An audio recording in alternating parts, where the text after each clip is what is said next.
যে অত্যাচার করেছে হাসিনা, পৃথিবীর বর্তমানে যতগুলো শাসক আছে, রাশিয়া, চায়না, উত্তর কোরিয়া, দক্ষিণ কোরিয়া, ভারত, যতগুলো আছে, শ্রীলঙ্কা থেকে শুরু করে পৃথিবীর রাষ্ট্র, এত জালিম, এ ফিরাউনের থেকেও খারাপ মেয়ে।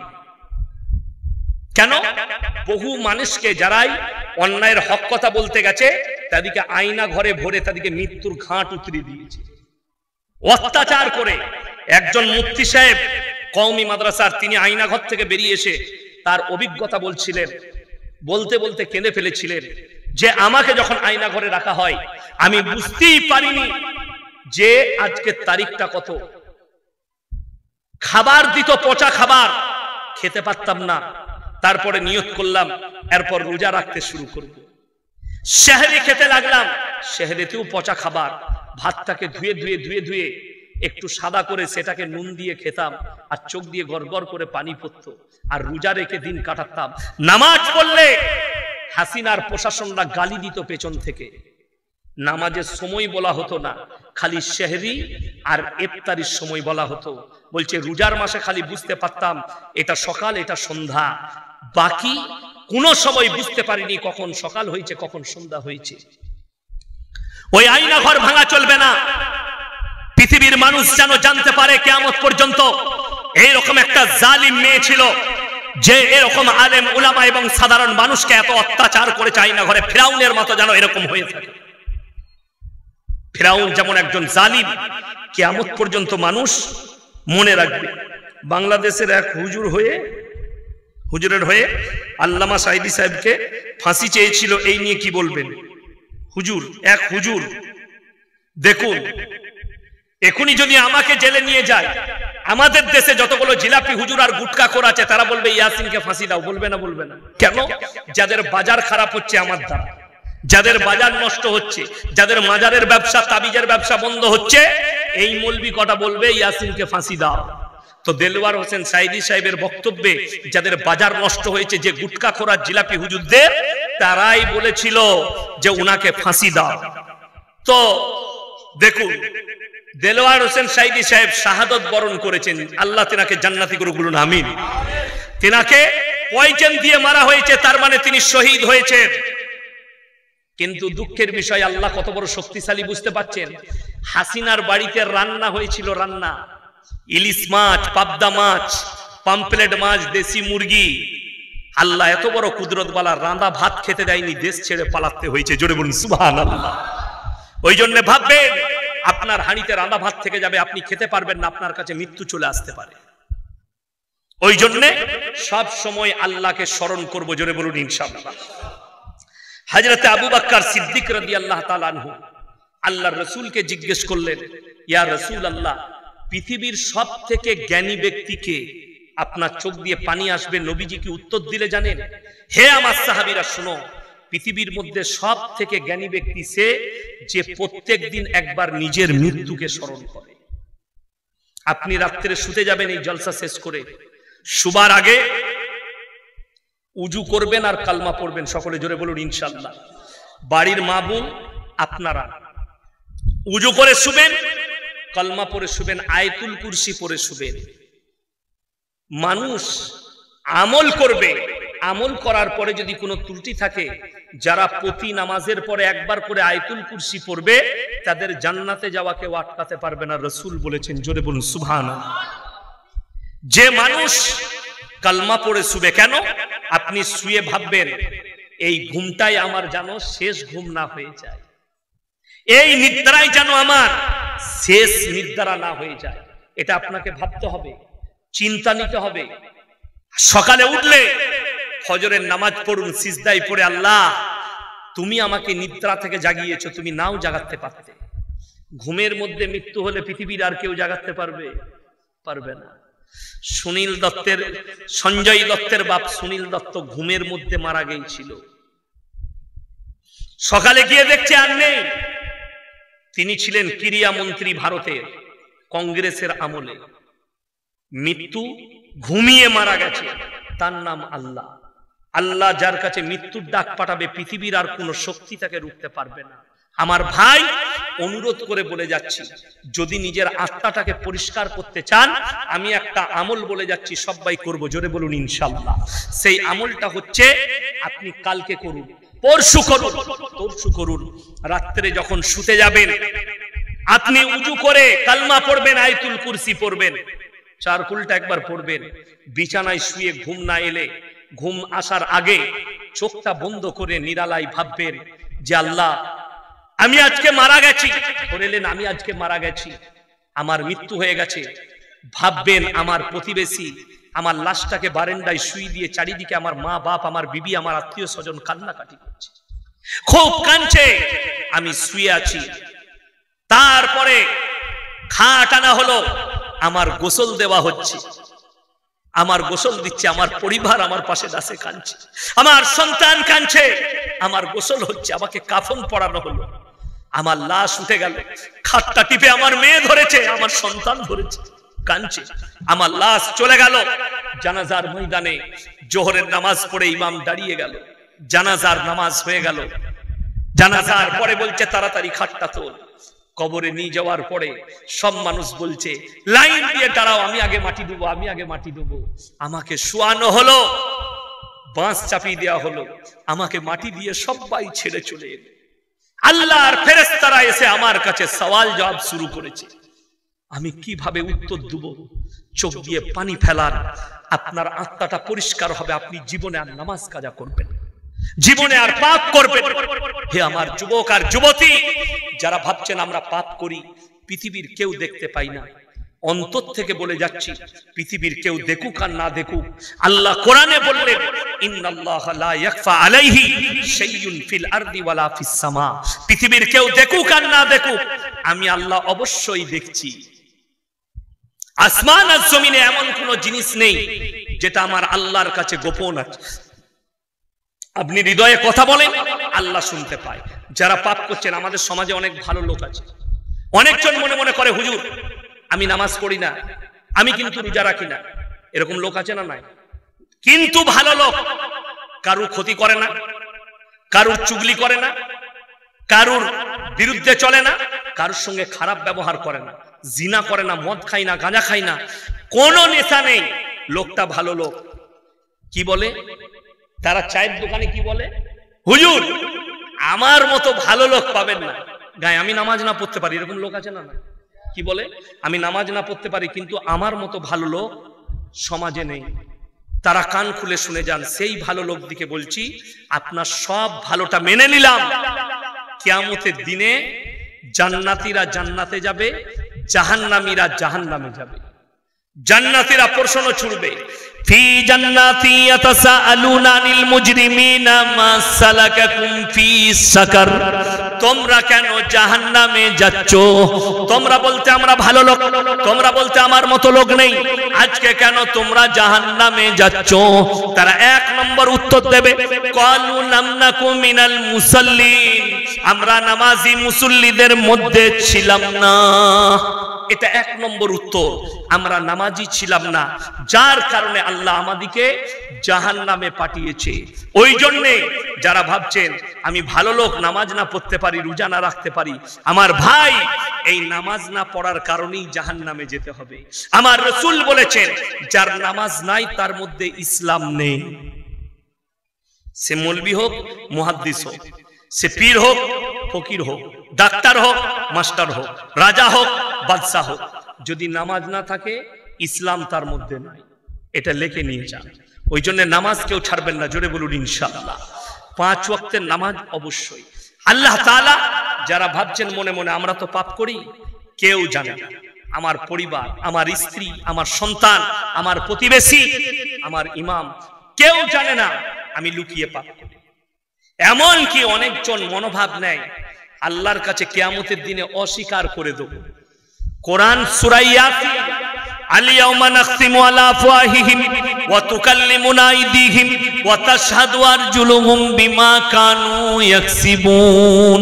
হে আমার বিশ্বনবী বলো, আমি ওই পাপীদেরকে তাদের জবানটা সেলাই করে দেব, হাত কথা বলবে, কান কথা বলবে, চোখ কথা বলবে, তাদের অঙ্গ পতঙ্গকে কথা বলার যোগ্যতা দান করা হবে। এটা কোরআন। তাদের অঙ্গকে কথা বলার যোগ্যতা দেব, তারা সাক্ষী দেবে। আর কোরআনে অপর জায়গায় আছে আল্লাহ তাআলা একটা একটা করে বিচার করবেন। আল্লাহ কতটা দয়ালু বলে দিই, দুদিকে দুটো ফেরেশতা আছে না নাই? সবাই জানেন কিরামান কাতিবি, মানে যারা টাইপ করে করে লেখে। ডান দিকে একটা ফেরেশতা, বাঁ দিকে একটা ফেরেশতা। যখন কোনো মানুষ পাপ কাজ করে, কি করে? পাপ কাজ, ডান দিকের ফেরেশতা বাঁ দিকের ফেরেশতাকে অনুরোধ করে, ভাই এখন লেখো না পাপটা, দেখি আল্লাহর এই বান্দা তওবা করে নিতে পারে। জোরে বলুন না সুবহানাল্লাহ। সময় নেই, তারা এখন পাপ লেখো না, এই বান্দা ইস্তেগফার করতে পারে। আপনি অবাক হবেন, মানুষ যখন একটা নেকির কাজ করে আল্লাহ 10টা নেকি দান করেন। জোরে বলুন সুবহানাল্লাহ। ডান দিকের ফেরেশতা, আপনি খালি ভালো কাজের নিয়ত করবেন। এই যে বসে আছেন, নিয়ত করলেন আমি আজ থেকে ফজরের নামাজ পড়ব, নামাজ হওয়ার আগেই আপনার নেকি এইখানেই লিখে দেওয়া হবে। বান্দা নিয়ত করলে তার নামে নেকি লেখা হয়। আর যখন বান্দা পাপের নিয়ত করে, না পাপ করা পর্যন্ত, এমনকি পাপের পরেও অপেক্ষা করা হয় আমার বান্দা ইস্তেগফার করতে পারে। তাই দাঁড়িয়ে যাও, এখন লেখো না। একটা গুনাহ করবেন আল্লাহ একটাই গুনাহ লিখবেন, কিন্তু একটা নেক কাজ করবেন আল্লাহ 10টা নেকি দান করবেন। জোরে বলুন সুবহানাল্লাহ। কোরআনে আছে এই ফেরেশতারা কিয়ামতের দিনে, আল্লাহ তাআলা কোরআনে বললেন কিয়ামতের দিনে ইকরা কিতাব কাফা বিনাফসিকা লিয়াউমা আলাইকা হাসিবা। আমি প্রত্যেকটা নারী পুরুষের হাতে তাদের আমলনামা ধরাবো, তাদের আমলনামা ধরিয়ে দেব, এবং তারা নিজের মুখে নিজের আমলনামা পড়ে শোনাবে। ডান দিকের ফেরেশতা যাদের ডান হাতে আমলনামা পড়বে তারা শোনাবে আমি কোথায় কোথায় ভালো কাজ করেছি। যাদের বাঁ হাতে পড়বে তারা শোনাবে পাপগুলো কোন জায়গায়, কত সেকেন্ডে, কত মিনিটে, কবে করেছি, সব লেখা থাকবে। তুমি নিজের মুখে পড়ে শোনাও। কিয়াম করা জায়েজ নাকি না জায়েজ? অনেকেই বলে যে এতে কোনো নেকি নেই, পাপ নেই। এই ব্যাপারে আপনি কি বলবেন? আমি একটা কথা বলি, কিয়াম শব্দের অর্থ হচ্ছে দাঁড়ানো। কি বললাম? দাঁড়ানো। আমরা নামাজে দাঁড়াই না ওটাকে কিয়াম বলা হয়। ওইখানে দাঁড়ানোটা কি ফরজ। কি বললাম? ফরজ হলো। এখন বর্তমানে যেটা আপনারা আমাদের জলসা জুলুসে মিলাদে কিয়াম হয়, দুটো তবকা। ফুরফুরার যে ভাইরা আছে তাদের আকীদা হচ্ছে যে আমরা রসুলের মহাব্বতে কিয়াম করি। আর বেরেলিরা যে কিয়ামটা করে সুন্নিরা, তাদের আকীদা হচ্ছে নবী হাজির নাজির হয়। এই নিয়ত করে যারা কিয়াম করবে ওই কিয়াম করাটা হারাম। এক নম্বর আমি দলিল দিচ্ছি, যদি বলেন নবী হাজির নাজির হয় ওই জন্য নবীর সামনে কিয়াম করা হয়, তো যদি মিলাদে তাদের জলসাই যদি নবী হাজির হয়, তাহলে তুই হারাম কর চেয়ারে বসে কি করে বায়ান করছিস বে? নবীর সামনে বিয়াদবি। কথাটা বুঝতে পেরেছেন না পারেন? আচ্ছা, আমরা সবাই একবার বলুন তো সাল্লাল্লাহু আলাইহি ওয়াসাল্লাম। এটা দরুদ না দরুদ না? আপনারা বসে পড়লেন না দাঁড়িয়ে? বসে পড়লেন। আচ্ছা, নামাজে আত্তাহিয়াতু পড়েন না? দাঁড়িয়ে না বসে? আমার সঙ্গে আত্তাহিয়াতু পড়ুন। আত্তাহিয়াতু লিল্লাহি ওয়াস সালাওয়াতু ওয়াত তাইয়্যিবাতু আসসালামু আলাইকা আইয়ুহান নবী। কথাটা বুঝতে পেরেছেন? আচ্ছা, বসে পড়ি না দাঁড়িয়ে? বসে। আচ্ছা, ওইখানে যদি না দাঁড়ানো হয় বিয়াদবি হবে?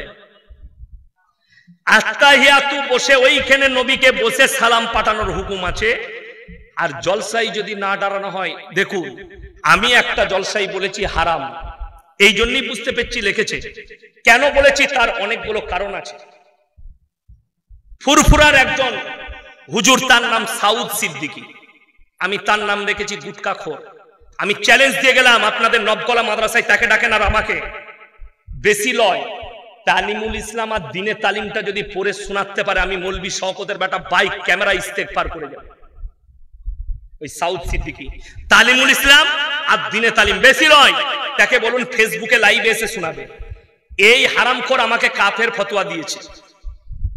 আর একজন সাফেরি সিদ্দিকী, তিনি বলেছিলেন যে ইয়াসিন দাঁড়াইনি, আমি যদি ওই বক্তার কাছে থাকতাম তাকে লাথি মেরে ফেলে দিতাম।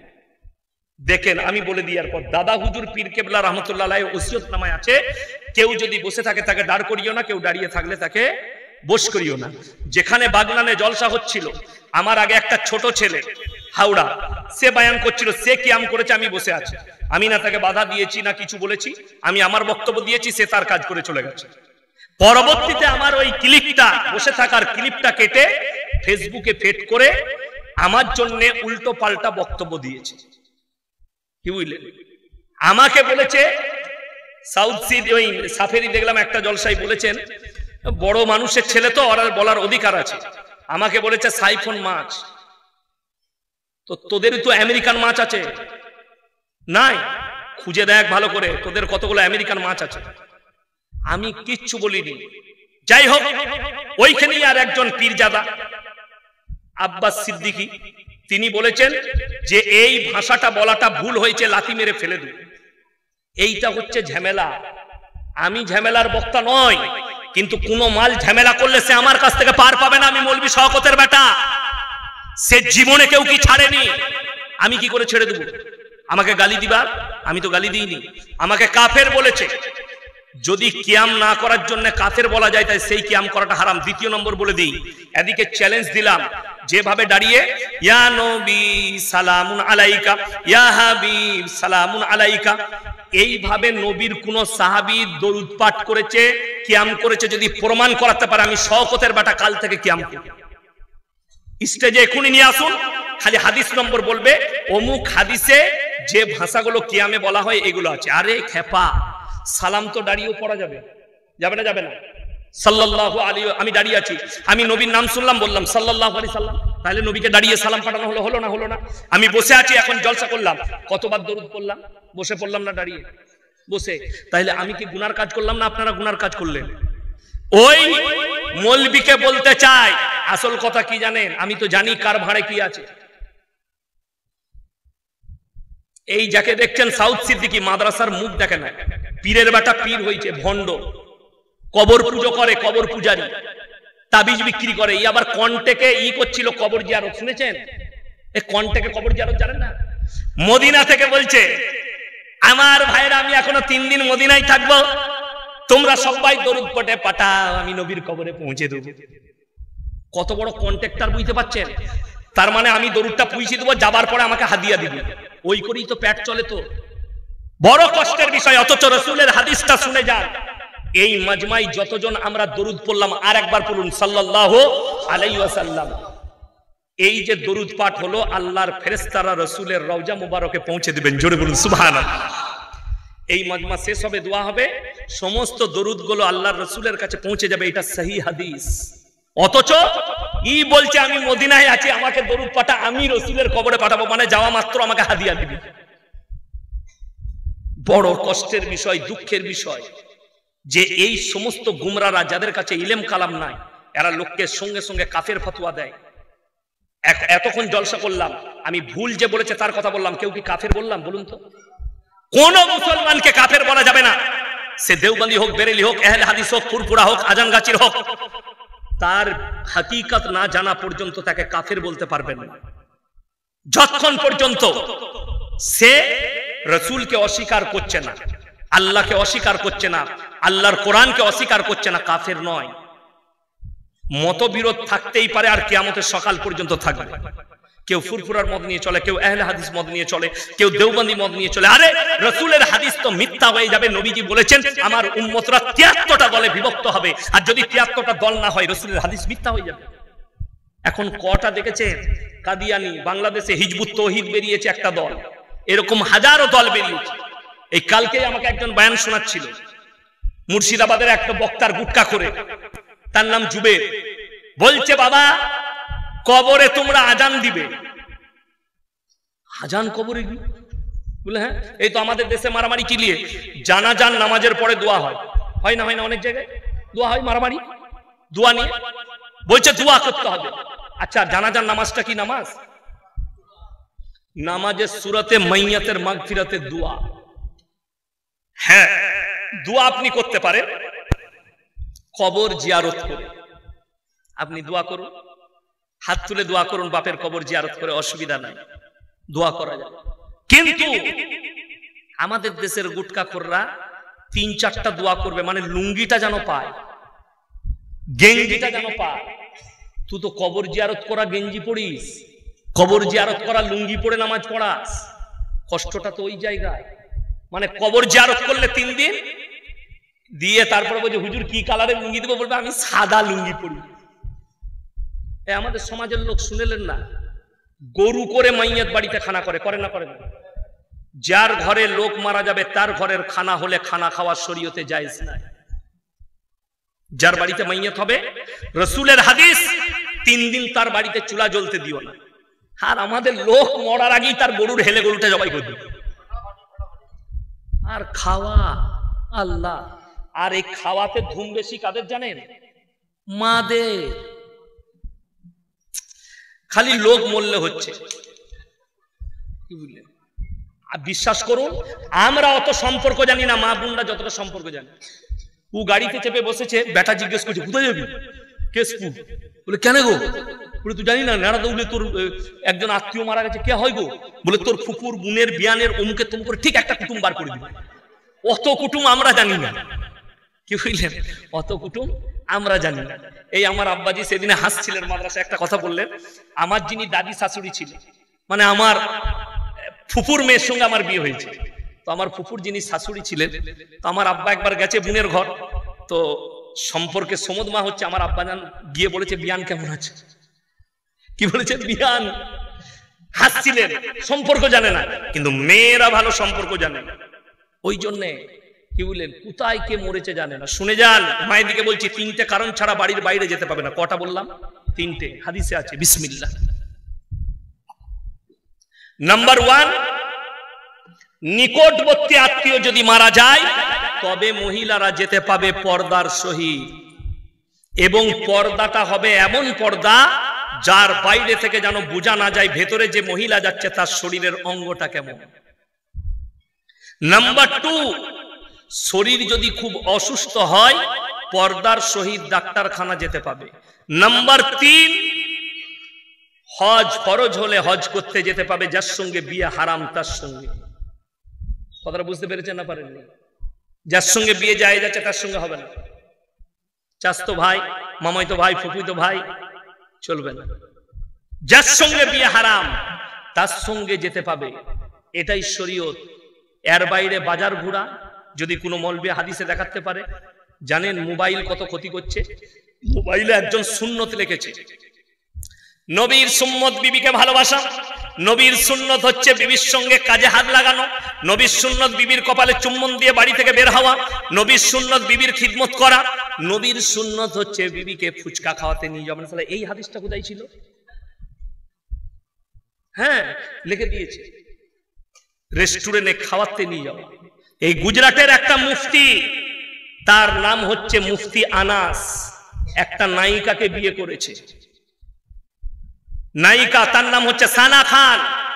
আজকে দেখলাম তেলেঙ্গানায় আদিবাসীরা তেল বিক্রি করে, তার অ্যাড দিচ্ছে, বলছে बहुत बढ़िया तेल है, मैं भी अपने छोटे तारिक, बेटा नाम रेखेছে तारिक जमील, मैं छोटे तारिक जमील साहब के लिए भी लूंगी और उसके भी सर पे लगाऊंगी। এই মেয়েটা জাহান্নামের খোরাক লেকে নিয়ে যান। ফিল্ম থেকে আসার পরে আর পরিবর্তন নয়। আর এই যে মুক্তি হয়েছে, এই মুক্তি লয়, ভেড়া মুক্তি, এর নাম হচ্ছে ভেড়া। আমার পাল্লায় পড়লে বুঝতে পারবে।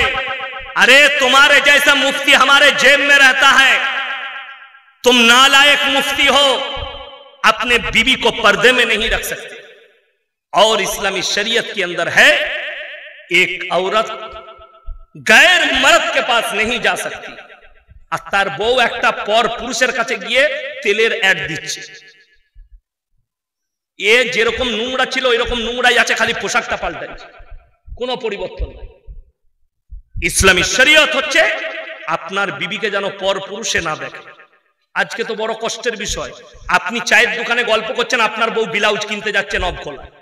ঠিক বললাম না ভুল বললাম? অথচ আপনার ব্রেনই নাই। আপনার বন্ধু যদি আপনাকে বলে তোর বইয়ের ব্লাউজের সাইজ কত, মারবেন না মারবেন না? ঝগড়া হবে। তোমার বউ দোকানে গিয়ে বলছে দাদা আমার একটা 34 সাইজের ব্লাউজ দাও, তখন তোকে লজ্জা লাগে না? তোর বন্ধু খালি জিজ্ঞেস করেছে তোর বইয়ের ব্লাউজের সাইজ কত, তখন তুমি তার সাথে ঝগড়া করছো। তুমি কতটা নির্বোধ তুমি ভেবে দেখো। ওই জন্য প্রত্যেকটা ভাইকে বলবো আমরা দ্বীনের উপরে প্রতিষ্ঠিত হব, জোরে বলুন ইনশাআল্লাহ। আল্লাহ তাআলা আমাদের সকলকে কবুল করুক, বলুন আমিন। আমার ভাই দেখুন, দ্বীনি কালচার আমি যেমন বললাম, ফাংশন করা যাবে না, গান বাজনার অনুষ্ঠান করা যাবে না, ইসলাম বিরোধী কাজ করা যাবে না। ওয়া আতিদাল কুরবা হাক্কাহু ওয়াল মিসকিন ওয়া ইবনাস সাবিলি ওয়া লা তুবাদ্দির তাবদীরা।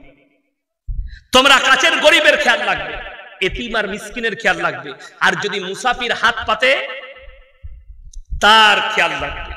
আজকে জলসায় মুসাফিরকে আমি 140 কিলোমিটার এসেছি। ইন্নাল মুবাদ্দিরিনা কানু ইখওয়ানাশ শায়াতিন ওয়া কানা শাইতানু লিরাব্বিহি কাফুরা। যারা অপব্যয় করে তারা শয়তানের ভাই। শয়তান জান্নাতি না জাহান্নামী? জাহান্নামী। আপনি যদি অপব্যয় মানে হচ্ছে মদেতে টাকা খরচ করা, গান বাজনায়, ইসলাম বিরোধী কাজে, আপনার লোটো গানে, নারীর পেছনে, মদের পেছনে, গাঁজার পেছনে, এই জায়গায় খরচা করা। কিন্তু যদি ইসলামী কাজে টাকা খরচ করেন, আল্লাহ তাআলা তার বদলা দিবেন কিয়ামতের দিনে, জোরে বলুন সুবহানাল্লাহ। আমার ভাই, কোরআনের পারা কটা বাবা? কটা বলে না? 30 পারা। আমি বলবো আগামী বছরে এই জলসা করার জন্য 30 জন ভাই কে কে আছেন হাত তুলেন, 1000 করে টাকা দিবেন। তাড়াতাড়ি হাত তুলেন। 30 জন ভাই 1000 করে, মাশাআল্লাহ। নামগুলো লিখুন। কই আপনাদের ছেলে? কই কমিটি ছেলেগুলো? কই? খালি ব্যাজ লাগিয়ে বসে আছে, আর কোথায় যে আড্ডা দিচ্ছে তা ঠিক নাই। ওরাই বায়ান শুনলেন।